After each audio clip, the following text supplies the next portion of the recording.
And here on the main stage, we will be joined by the Humane League UK, that is working to end the abuse of animals raised for food. And for every rating period, the Animal Charity Evaluations has named it a top charity. And with us today, we have the Managing Director. Please join me in welcoming Vicky Bond. Thank you so much.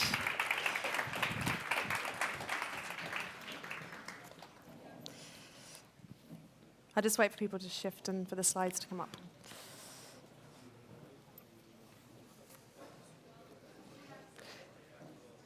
Okay, well, welcome everyone. Thank you so much for having me here in sunny Stockholm.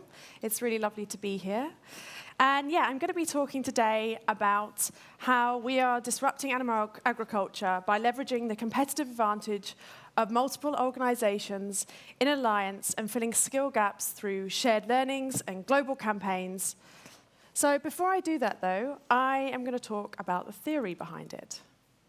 So Clay Shirky has done a great TEDx talk. He's an American writer, and he talks about how companies will move to looser, smaller coordinations and have this more fluid cooperation in comparison to what we have now with these really rigid structures of companies. And he goes on to show this. So this is what he talks about is the coordination problem, where companies often have a desire to grow. They want to be in other areas, for instance, or they are struggling to get funding so they can work in other areas, or they may also not have quite the personnel or the skills they want to succeed. Now, the answer they do to this, the institutional response, would be to build an organization with a hierarchy, with a structure that has processes and minimizes risk. But there's another response, the cooperative infrastructure. And what this does is bring together skills from others in a more coordinated response that can build an output together, but hasn't got this same rigid structures that you see in institutions. And this is happening around the world. There is more disruptors now than ever before, and they're working in different industries to disrupt this sort of social norm that we have of very rigid structures. And with it, you can see that actually, through cooperation, it's a much cheaper way to organize and be effective, and in fact can have a multiplying effect without having to bring in all the paid staff and everything else you require. So let's look at some of those disruptors. We have Amazon Web Services. Now, they provide a platform for companies as a cloud-based operator that allows people to pay as you go to get access different technologies that they require. And in doing so, they've been able to harness what they know to be true, which is they can provide what things they're good at, but others can also provide other things, other technologies that people want, and they can all go to the same point to get it. Clay Shirky talks about Flickr. So Flickr is the video and image hosting site that I'm sure you're aware of. And they have millions and millions of photos there. And the issue was, how would they categorize them? How would they tag them so people would know what they were? Now, the response to that could have been to think about getting staff in and sitting down and going through and tagging all those millions of photos, but that's not probably going to be the quickest solution. And they have millions of users. So why not open it up to the users and allow them to tag and categorize everything there? The first response might be that's quite a risk. You don't know what people are going to tag it as. But actually, there was a kind of backup system. They have the other users. So the backup is other people that can also see the videos or the photos and decide whether that's accurate. And there's the potential to flag up any that they feel is inaccurate. And in doing so, they've been able to tag millions of photos quickly and successfully in comparison to where they could have got to today. Salesforce, you may know it as a CRM system, a customer relationship management tool. But what they have done is made an open ecosystem, as they call it, a Salesforce ecosystem. And they brought together people from different parts of the industry. So they have consultants, they have technical experts, and they come together and work to provide this cloud-based operation system that people can access. And in doing so, they brought together experts from around the world who can innovate and lead in the field. And this has given Salesforce the competitive edge that they need to be the leading cloud-based CRM system that people go to. And then we have Mars Incorporated. I'm sure you're aware of them. They produce a lot of chocolate, for one. And they did something that was pretty unheard of at the time. So back in the 1980s, their crop of cocoa in South America was hit by disease. It was the largest producer at that time, and it wiped out the crop in 18 months. Mars realized if they were going to have a successful business, they needed to build an infrastructure that could protect them against this. Fast forward to 2010, and they had found the genome for the cocoa plant. Now, what a lot of companies do is hold on to that information and decide this is how we make our money. However, Mars had a bigger picture, and they realized that if they released this to the world, that they could give it to farmers in West Africa, in East Asia, in South America, and allow them to be able to have a crop that grows bigger yields and is more disease resistant. They had previously been using a crop that was 150 years old, and the crop was much smaller. And so in doing so, they realized, how do we get to these farmers to make sure that they can access this information? So they joined forces with the World Forestry Center, and with that, they went forward and created these training centers where producers could go. And those training centers formed villages. And those village centers now, there are 55 globally, where producers can go and learn about the germplasm of the cocoa plant and be able to utilize that to be able to have a more secure crop. And in doing so, Mars has created this Cocoa Action organization, and it's actually working with its competitors. They brought in funds together so that they can train these cocoa producers around the world. And they've therefore created this more secure market. And as cocoa is required year on year, is increasingly more desired product, they can actually have the infrastructure now by sharing this information to be able to support their growing business. So how does this relate to the Humane League? Well, we're an organization working to end the abuse of animals raised for food. And as you're likely all aware, that is a global crisis.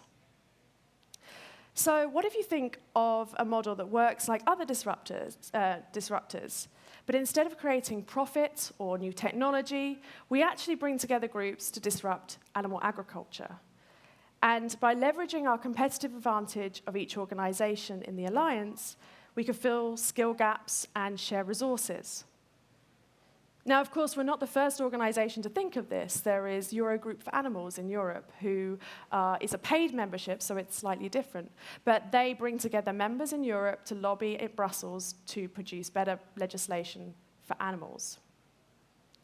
And so we wanted to work doing the same thing, but we work in institutional change to get cooperatives to improve welfare policies in companies. There are over 5 billion hens in cages around the world at this moment in time. And they live in those cages until they're slaughtered. Over here in Europe, we have a slightly enlarged cage called the enriched cage, or the colony cage as it's known in Sweden. And these cages do the same thing, though.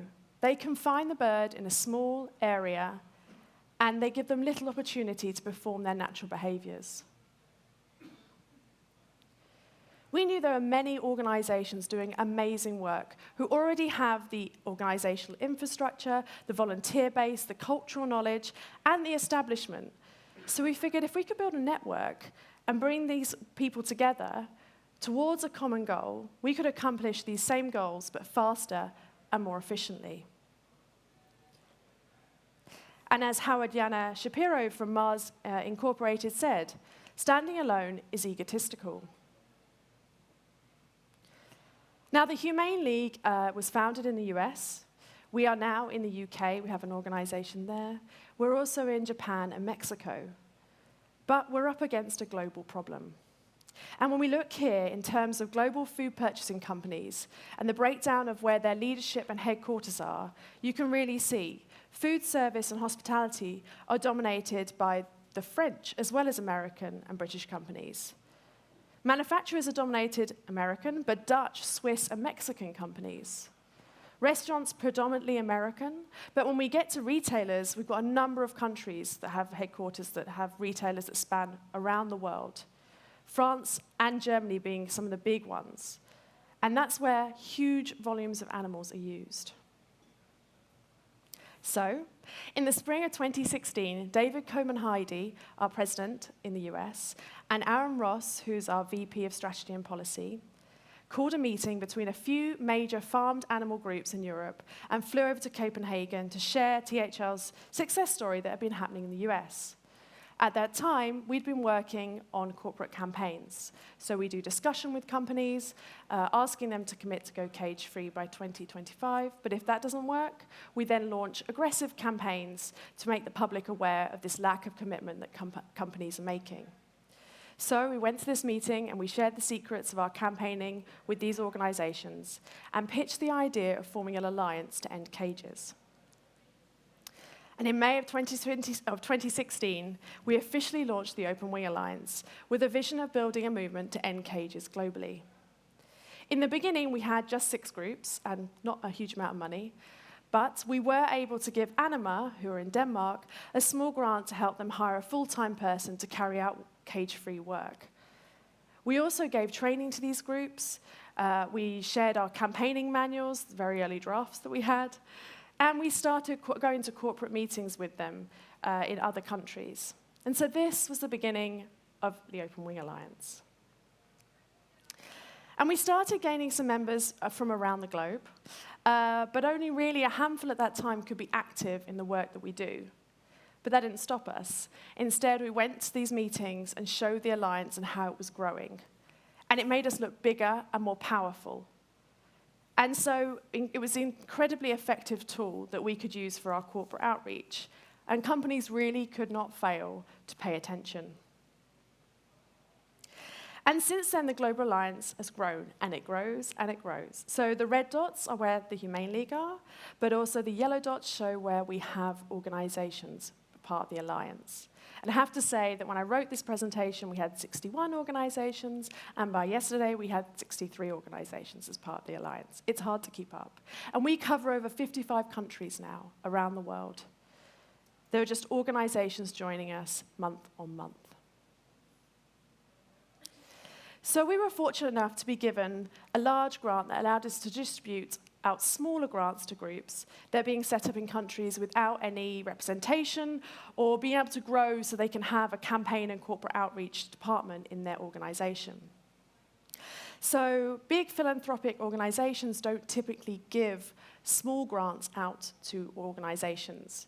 However, by giving the Humane League a large grant, we're able to distribute that with applications coming into us that we can then strategically give out to groups that want to grow or that need to be set up in certain areas around the world. And we've been giving out more and more money year on year. And most recently, we were fortunate enough to be given $1.5 million by the Open Philanthropy Project just for the Open Wing Alliance. And with that, we've been able to boost our program grants. And so that's allowed us to give money out to 24 organizations. And in this way, we've been able to provide that platform, to build that infrastructure for an alliance, and add the ability to get funds out to strategic areas to impact change the fastest, much like Amazon provided that platform for a host of companies to all come together. And to connect all the groups, we use Slack, which I'm sure many of you know is an instant messaging tool. It's fantastic. If you don't use it, do use it. It's great. And we have over 250 members on that Slack channel. And with that, we can share our knowledge, successes. So when we win campaigns, when we get these commitments from companies, we can also share lessons, what's gone well, but also what hasn't gone so well. And that really helps to empower each of us. We hold webinars to help share experiences or provide training online. And like Salesforce, we're bringing together the best activists from around the world to connect and share and drive and innovate in ideas so that we can end cages for laying hens worldwide. And as Flickr does, by allowing everyone to comment on Slack and to answer questions, people can ask questions and they can get answered quickly and rapidly. And you're not just relying on one group or one individual to do that for you. We also hold a summit, the Global Summit as we call it, once a year. We have 3.5 days of workshops and training and presentation, and groups share experiences and lessons. And it's not just the Humane League that does this. We have expertise now from around the world that's able to share and come and run these workshops. And we also hold regional summits in different continents. This allows activists to come together who maybe couldn't make the global summit, but also activists that want to develop plans and strategy in their area to bring about progress quicker to the region. So with some of the money granted by OPP, we've been able to visit groups and give training to groups that are setting up in individual countries. And it's not just, again, not just THL staff. We have expertise around the world, and they can visit neighboring countries and bring their experiences to those new groups and help them learn. We also deliver a corporate outreach and campaigning manual, and this is accessible to any member, and it's on our website. And so, like Mars, we're training and releasing our formula in corporate campaigning and providing open resources to all our members. And then those members are going on to train others. And so what have it resulted in? So General Mills is a major manufacturer. I'm sure you've heard of it. And we had been working with them. They had made a US commitment. They had made a Europe commitment, but they seemed unable to discuss with us about a global commitment. And so in 2017, we held a global summit. And at that summit, we decided we would launch a campaign with all our member organizations that were there around the world launching. It was really great. There was a huge buzz in the room as we started launching that campaign. It had to be a short-lived campaign because within 2 days, they were discussing with us exactly what we wanted. And within 2 weeks, they had produced a cage-free global commitment for 2025. And really to look at the dynamic of which I'm talking about, which is true David and Goliath, this is General Mills' annual budget, and this is the annual operating budget of all the groups that were at that summit. And so we have hundreds and hundreds of commitments around the world from major companies to end the use of cages by 2025.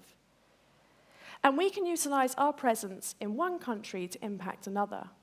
So, for instance, if we have a company that has a headquarters in, say, the US, and we have a commitment there, but we actually want to get a commitment for them to impact another country, say Mexico. We have groups in Mexico, and with this instance, it was Starbucks, and we were campaigning heavily, but what happened was we joined forces with the US so that we are impacting their headquarters as well, and in doing so, they made that commitment so that Mexico Starbucks also had a cage-free commitment. And inverse can be true. So take 7-Eleven, it's owned by 7&i Holdings, and their headquarters is in Japan. Japan is an incredibly difficult country to work in terms of campaigning. It doesn't work culturally in the same way we can in Europe and, say, US. But we have 7-Eleven shops here in Stockholm and around the world, and we can utilize our presence in those countries to impact the headquarters. We don't have to be there at the headquarters doing the campaigning. And so that's how, again, we can get these global commitments. And the reality is, without this ability to impact countries around next to us or around where other headquarters are, we just couldn't be as effective as we're being. It has helped us tremendously to have this coordinated approach and for groups to join forces and to do this. And one of the best examples is against Rimi. It's a Baltic retailer, the second largest in that region. And there are some fantastic groups doing work there. And they decided that they wanted to get a policy that covered the Baltic region. And Rimi very openly and publicly stated they would not commit to go cage-free. It was not happening.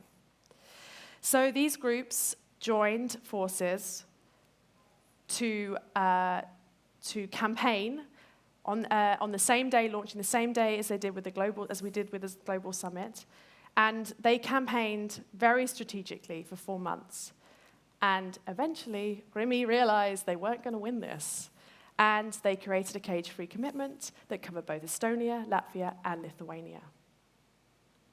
And never a truer word is said than it's amazing what you can accomplish when you do not care who gets the credit. It's been the case that in the past, groups have been hesitant to share their tactics with other groups or be forthcoming about their strategy. But that's really changing, and it's definitely the antithesis of how the Open Wing Alliance works. Well, because really, when you think about it, there's no downside to sharing this type of information with groups who are also trying to help animals. If another group ends up doing your tactic better, animals win, which means we all win. That's what we're all wanting. And we know the industry is not blind to what is happening.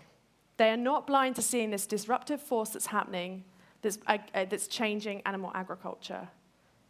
And we're being featured in leading magazines, industry magazines around the world. And this one particularly highlights nicely the cage-free revolution, as they like to call it. Couldn't agree more. And they state that the cage-free revolution is moving rapidly through the world, and the South African egg industry should make sure they're prepared to accommodate that change. Sometimes it's great when the industry do our work for us. This is one of those times. So I just want to emphasize that through our alliance, with our laser focus on making cages for hens history, we're disrupting animal agriculture. Our ability to leverage the competitive advantage of multiple organizations in an alliance, filling skill gaps, sharing resources, trainings, and learnings, with our ability to launch global campaigns, strategic campaigns, and regional campaigns, and shared targets, the Open Wing Alliance and its members is making sure that cage-free revolution really reaches every country around the world. And that when we've succeeded in countries like the US, here in Scandinavia, there's been some great successes, France, Poland, Germany, we're now moving on to tackling the industry with broiler chickens reared for meat. And with that, we have 5 billion laying hens, we have over 65 billion chickens. But we have been able to work together, and we can continue with this force to make sure that broilers also have improved welfare conditions. So I hope I made the case now that it's so important about how we coordinate and cooperate and share, and that by doing so, we're growing bigger and stronger by the day. And while we'll never have the budgets of those multinational companies, we can take on with the force that we need to win against them. Thank you. I'm happy to questions.